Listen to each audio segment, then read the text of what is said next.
We have some breaking AI news out of OpenAI, who has just created a new board to kind of address a lot of, it's called a safety advisory group, and it's really essentially set to kind of address some of the safety issues that people are kind of concerned with AI, especially in light of everything that recently happened with, Sam Altman getting fired and coming back and all that whole conversation. So this is really interesting. And I think even more interesting is the fact that the board has veto power over this.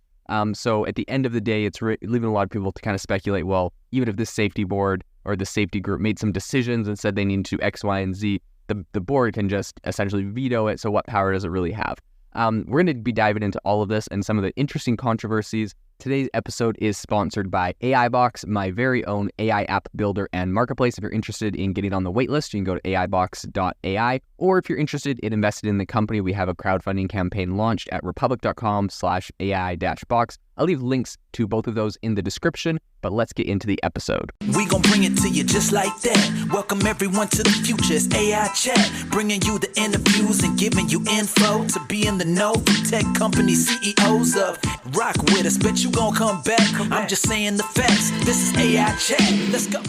The big AI news here is that OpenAI is essentially strengthening some of their safety measures to counter AI risks, and they're doing this with a new advisory group. So I think this is a pretty big move that essentially is set to mitigate some of the potential dangers around advanced AI. They've been talking about this a lot lately. They recently came out with a paper talking about how they are planning on, dealing with they call it superhuman AI, but essentially it's smarter than us and better at us at everything, and how we're going to control this thing. So this is obviously a topic they're putting a lot of interest, advisory groups and research, and they're putting money into funding grants and other things in the area.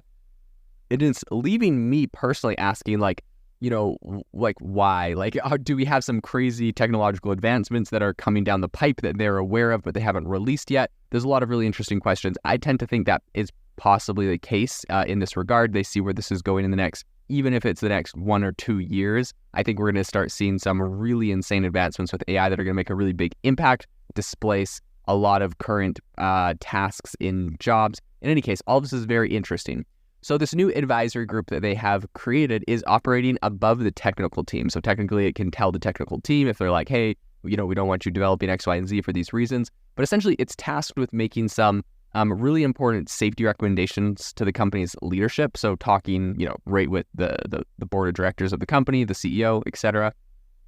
And all this is adding a layer of oversight. Essentially, that's the concept, right? They're like more oversight. They had this whole debacle with Sam Altman getting kicked out, and some people saying it was because of, he didn't care so much about AI safety and all this other stuff. So I think this is something that they're definitely wanting to talk about. OpenAI's board, though, does have the ability to have essentially veto power over any decisions that this new group makes. Although I think it's going to be interesting to see how this is actually used, if this is going to be bad PR, right? The AI safety thing that they put in place is like, hey, this thing's really unsafe. And then the board's like, oh, veto, we don't want to do that. So I think they're going to try to work with them. It'll be interesting to see where this goes. And it'll be interesting to see if we get any massive dramatic fallout like we had with Sam Altman's firing, or if this is something they're going to try to be a little bit more diplomatic with. So this development comes amid a lot of heightened kind of scrutiny of AI risks. Of course, everything that happened with Ilya Sutskever and Helen Toner, who both were on the board of directors, but they're no longer board members anymore.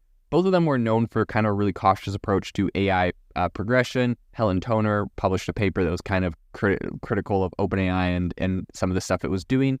And both of them, and all of this whole situation, I think really has kind of underscored the need for some robust safety measures. Now, what that looks like and what that actually means, I think, is left to be said, but that's kind of the argument that they made while on the board. So OpenAI's updated quote-unquote preparedness framework outlines its approach to identifying and addressing catastrophic risks associated with AI models. Now that sounds really crazy, but I think the company essentially kind of just actually defines catastrophic risks as those that pose severe economic, societal, or existential threats. So this could include things like AI getting becoming autonomous. In other words, like it's able to operate itself and maintain itself, or potentially, other harmful capabilities. So the framework that they've developed essentially distinguishes between in-production models, which are managed by a safety systems team, and frontier models in development, which are overseen by a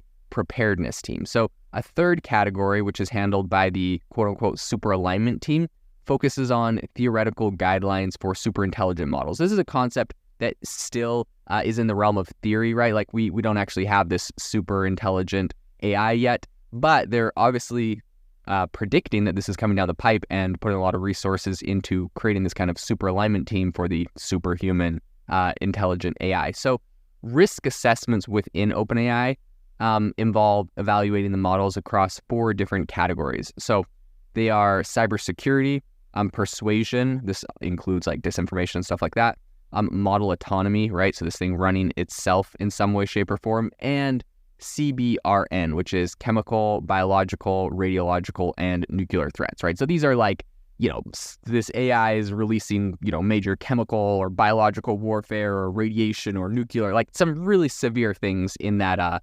CBRN section. So the evaluation process is really rigorous. The models are facing deployment restrictions or discontinuation if they present high or critical risks. What's interesting to me is they have all these frameworks.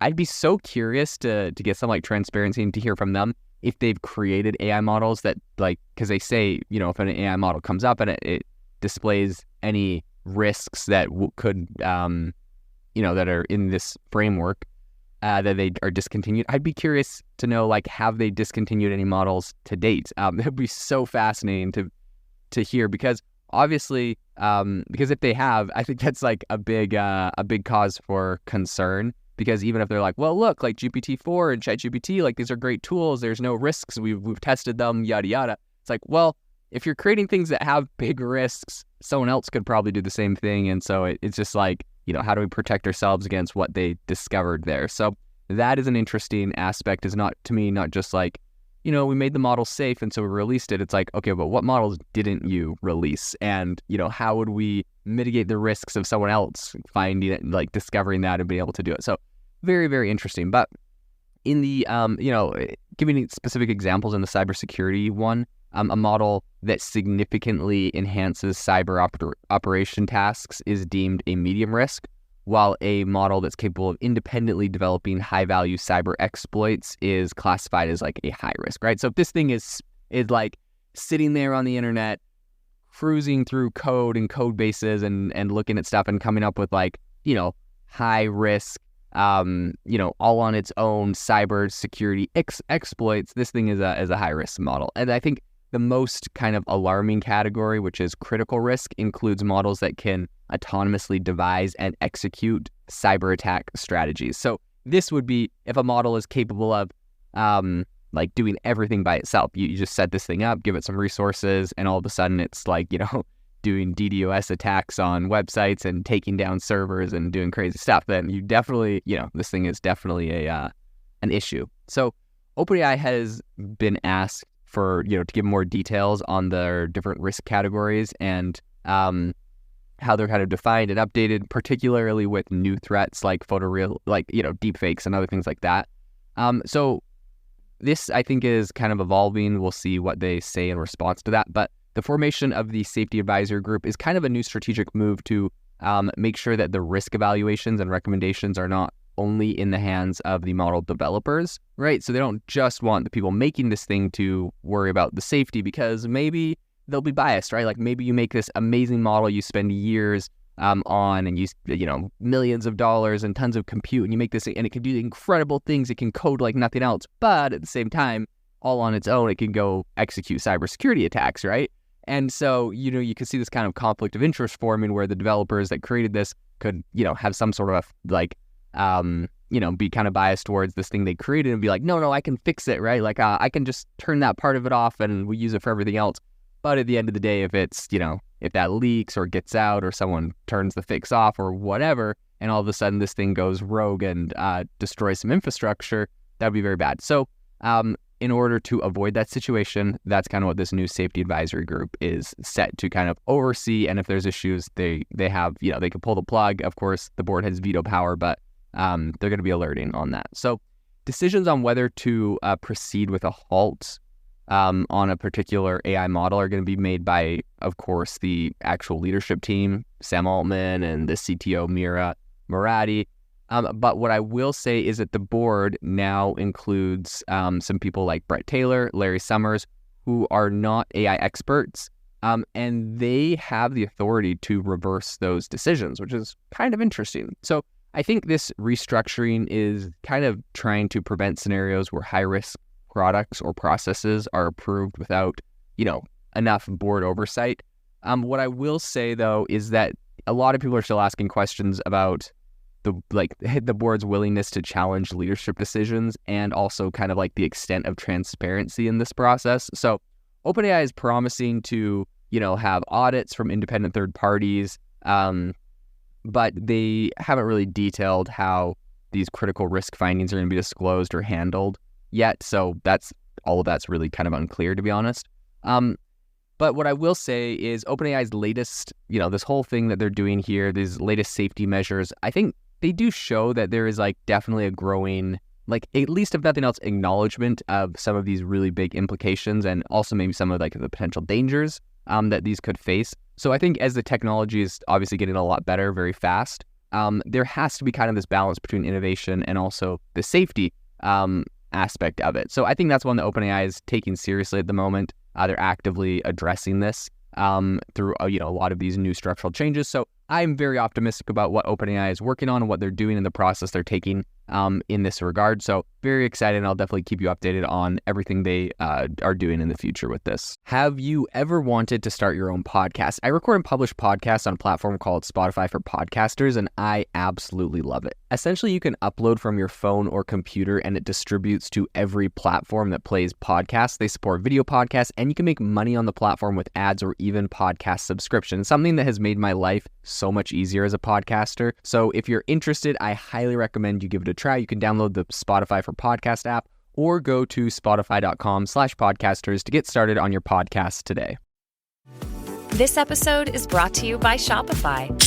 That's the sound of switching your business to Shopify, the global commerce platform that supercharges your selling. Harness the best converting checkout and same intuitive features, trusted apps, and powerful analytics used by the world's leading brands. Stop leaving sales on the table. Discover why millions trust Shopify to build, grow, and run their business. Sign up today for your $1 per month trial period at shopify.com/tech23.